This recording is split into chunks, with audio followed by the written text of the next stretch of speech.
नमस्कार। सदीनामा रोज़ाना बुलेटिन में सभी का अभिवादन। मैं सुनीता अरोरा 13 फरवरी 2024 का संपादकीय प्रस्तुत कर रही हूँ, जिसका शीर्षक है बिहार में फिर एक बार क्रॉस बीड सरकार। लेखक हैं राकेश अटल जी, जो सह संपादक हैं इस पत्रिका के। आइए सुनते हैं उनकी ज़ुबानी आज की सत्ता की एक छवि। लिखते हैं, यकीन मानिए कि सियासत पर ना लिखने का बिल्कुल मन नहीं होता, किंतु देश की सियासत में हर रोज़ कुछ न कुछ ऐसा घटित हो जाता है कि मन मारकर उसे लिखना ही पड़ता है। झारखंड की सियासत के बाद बिहार की सियासत में बहुत कुछ हो चुका है और एक बार फिर से महाराष्ट्र की बारी है। बिहार में एक बार फिर विधानसभा में क्रॉस वोटिंग की वजह से क्रॉस बीट सरकार बन गई। इसके लिए मैं बिहार की जनता को बधाई नहीं दे सकता। मैं बधाई देना चाहता हूँ विश्वास मत प्रस्ताव के दौरान हारे राजद के तेजस्वी यादव को, क्योंकि उन्होंने डाकू सुल्ताना बनने की बजाय बाबा बनना पसंद किया और सत्ता का सफ़ेद घोड़ा नीतीश कुमार को ले जाने दिया। बिहार की सियासत का नैतिकता से कोई लेना देना कम से कम पिछले 3 दशक से तो नहीं रहा, लेकिन तेजस्वी ने ये कोशिश की। सत्तारूढ़ भाजपा जेडीयू की सरकार ने राजद के 3 विधायकों को जबरन क्रॉस वोटिंग के लिए विवश करके अपनी सरकार को औंधे मुंह गिरने से तो बचा लिया, किंतु इस कोशिश में यह नया और अनैतिक गठबंधन बुरी तरह लहूलुहान हो गया। यहाँ तक कि भाजपा और जदयू के 5 विधायक भी अब सरकार के निशाने पर आ गए हैं और उप मुख्यमंत्री सिद्धार्थ सिंह उन्हें देख लेने की धमकी दे रहे हैं। बिहार में आगामी लोकसभा चुनाव तक सत्ता के सूत्र भाजपा को अपने हाथ में चाहिए थे। इसमें उसे कामयाबी मिली, लेकिन आगे इस गठबंधन का क्या हाल होगा, ये देखने वाली बात है।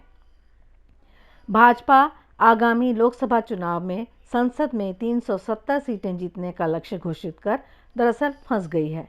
ये लक्ष्य पाने के लिए उसे एड़ी चोटी का जोर लगाना पड़ रहा है।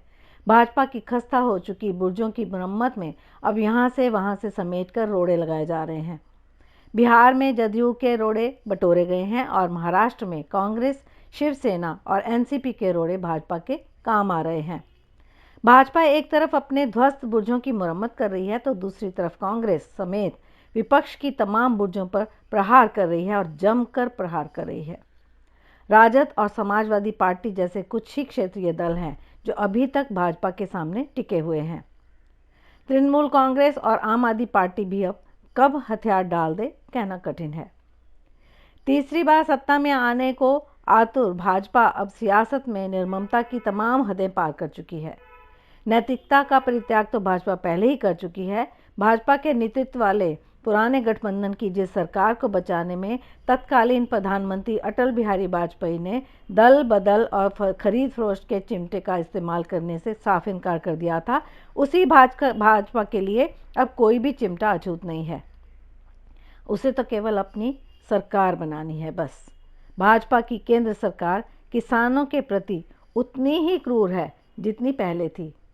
जब आप ये पढ़ रहे होंगे खबर, तब मुमकिन है केंद्र और हरियाणा की सरकार मिलकर आंदोलनरत किसानों पर लाठियां बरसा रही हो। सरकार अब कोई भी प्रतिकार बर्दाश्त करने के लिए तैयार नहीं है। झारखंड की हार से केंद्र की सरकार और ज़्यादा भन्ना गई है, उसकी क्रूरता में और ज़्यादा इजाफा हो गया है। मुझे लगता है कि चुनावों की घोषणा होने तक भाजपा इतना इंतजाम कर लेगी कि कांग्रेस इंडिया गठबंधन के बजाय अकेले चुनाव लड़ने पर विवश हो जाए। बांटो और राज करो की पुरानी और आजमाई हुई अंग्रेज़ों की नीति भाजपा के बहुत काम आ रही है।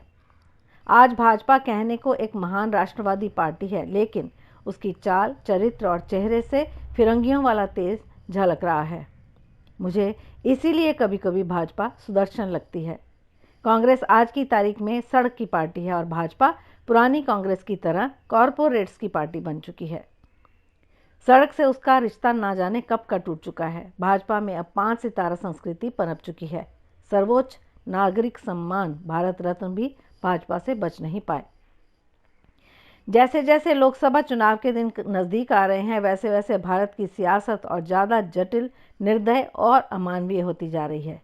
नए भारत के लिए ये हिंसक और अदावती राजनीति कितनी फ़ायदेमंद होगी और कितनी नुकसानदेह, यह कहना अभी संभव नहीं है, किंतु इसके करवट लेने से देश में बहुत कुछ बदलेगा ज़रूर। भारत पहले अंग्रेज़ों से लड़ा, बाद में आपातकाल में उसे कांग्रेस से लड़ना पड़ा और अब भारत की लड़ाई भारतीय जनता पार्टी से है। मज़े की बात यह है कि भाजपा के पास होशमंद नेता और बेहोश समर्थकों की फौज है, जबकि सामने बिखरी हुई हैं सेनाएं। मुझे कभी कभी लगता है कि 2024 की लड़ाई का हश्र 1857 के प्रथम स्वतंत्रता संग्राम जैसा ना हो।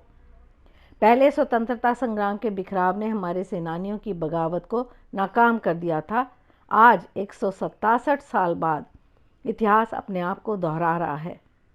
मुमकिन है कि बहुत से पाठक मित्रों को ये तुलना कुछ अजीब और असंगत लगे, किंतु मेरे मन में जो है वो मैंने लिखा है। आपका सहमत होना ना होना आवश्यक नहीं है, आप अपने विचारों के खुद मालिक हैं। मज़े की बात देखिए कि 2024 के संग्राम में अनेक लक्ष्मीबाइयाँ हैं जो अपनी अपनी झांसी बचाने में लगी हैं, लेकिन अनेक सिंधिया भी हैं। नीतीश कुमार, अशोक चौहान और एकनाथ शिंदे को याद रखिए, जो इन लक्ष्मीबाइयों की मौत का सामान बन रहे हैं। ममता, माया को ध्यान में रखिए, इस लड़ाई में भी अनेक तात्या टोपे हैं। हेमंत सोरेन, अरविंद केजरीवाल को ध्यान में रखिए, लेकिन लड़ाके होने के बावजूद उनके हारने के आसार ज़्यादा हैं। खैर, मैं तो कल्पना ही कर रहा हूँ, आप चाहें तो मेरी कल्पना का आनंद ले सकते हैं। धन्यवाद, नमस्कार।